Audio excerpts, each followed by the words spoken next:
Nature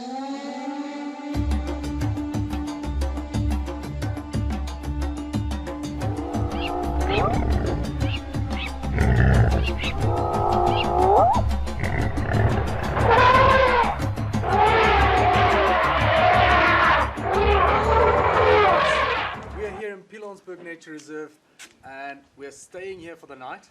But I want to show you one of my favorite trees here in this area. This is known as a Buffalo Thorn Tree. In Afrikaans, Blinkblaar-wag, Ziziphus mucronata. Come closer, let me show you.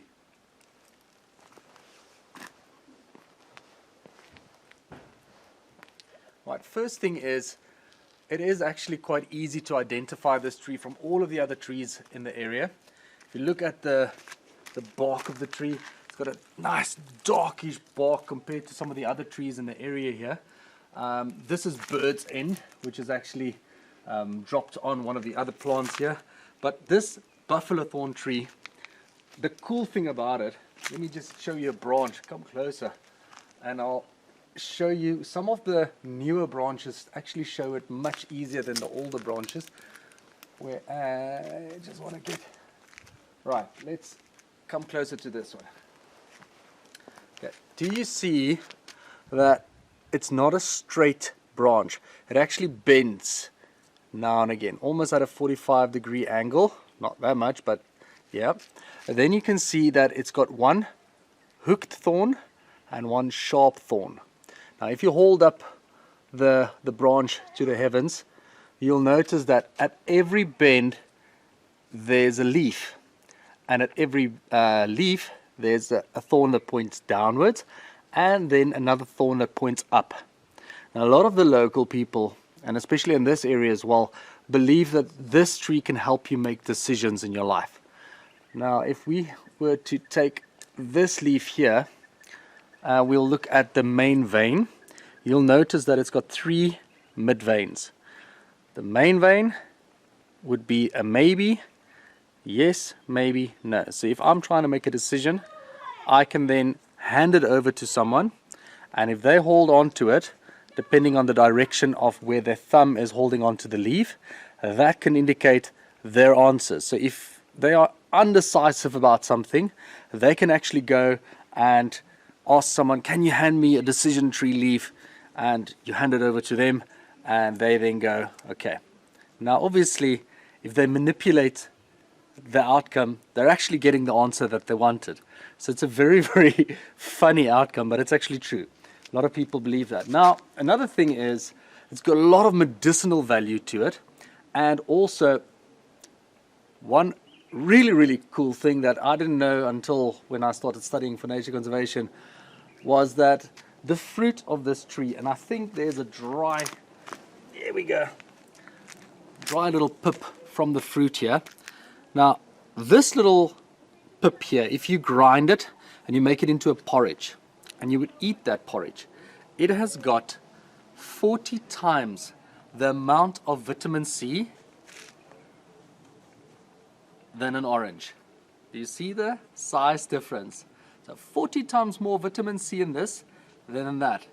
But I'm still going to prefer that because it's way more tasty than this.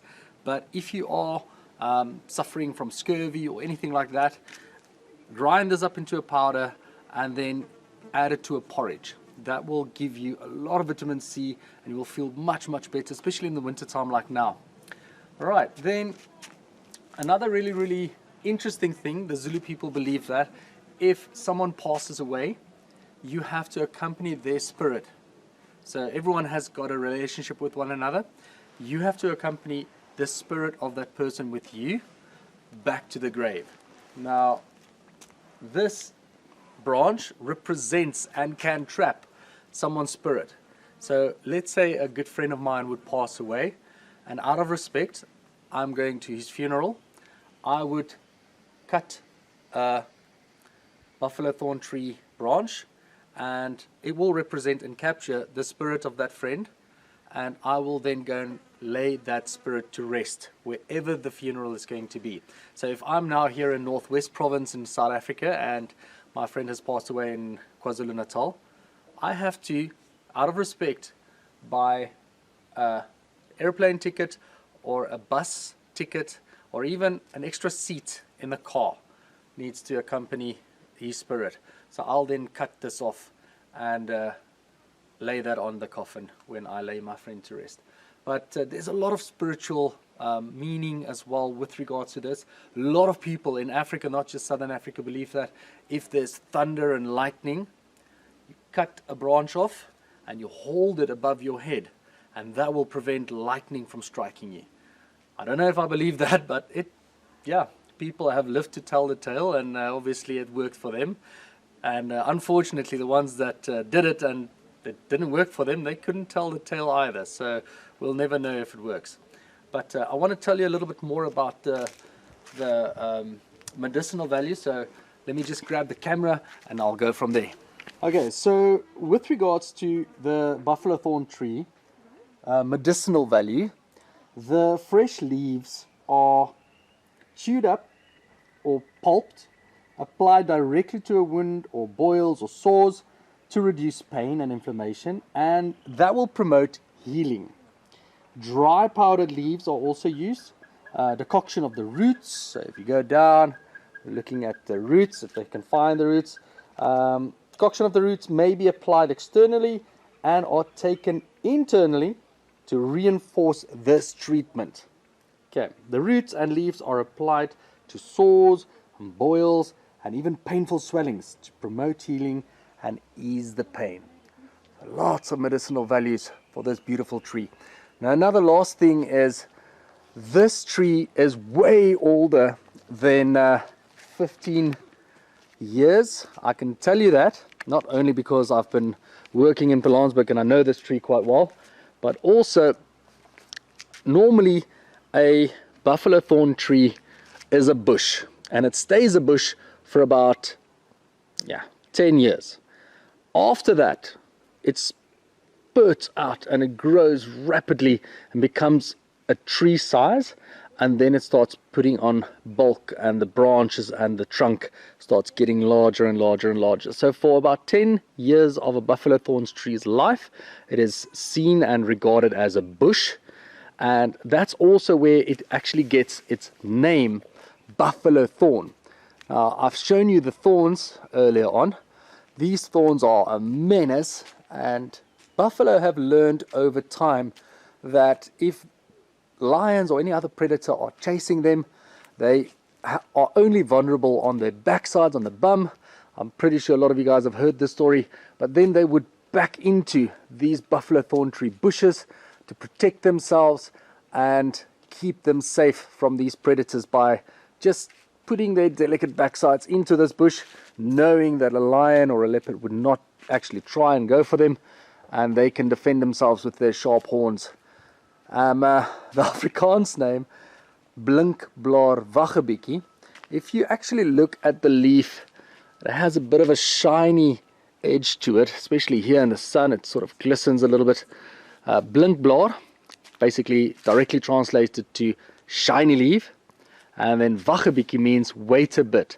So if you mistake this tree for another tree and you climb it, you're going to get stuck in these thorns, and it's going to take you a while. You're going to wait a bit to get out of it. So very, very nice tree. I love it. I'm not too fond of the fruits. The fruits are really, really bitter and not really tasty. Some birds eat it. I've seen barbets, crested barbets and black-collared barbets eat it. Red-faced mouse birds in this area also eat it. But yeah, it's not really a popular fruit for the birds in this area. But yeah, it's still eaten by them, and it's dispersed by birds. Now, the small yellowish green flowers develop into reddish brown edible berries of about 10 millimeters in diameter, which are used in some parts to brew beer. I know especially in Namibia, the Hereru tribe there, they love the buffalo thorn beer that they make from the fruit. The roots and barks and leaves of the tree are widely used in traditional medicine to treat diarrhea, dysentery, coughs, chest problems and other ailments, and infusions and decoctions of the roots are considered to be a panacea in Zimbabwe. Alright guys, that is my 2 cents of the Buffalo Thorn Tree. I really hope you enjoyed today's video. If you did, remember, give it a big thumbs up. Leave me a comment in the section down below if I mispronounced something or if I missed something on the Buffalo Thorn Tree, or if you have some other interesting facts or uses for it. I would love to hear from you guys. But for now, that's it from me. I'll see you guys in the next episode. Bye for now.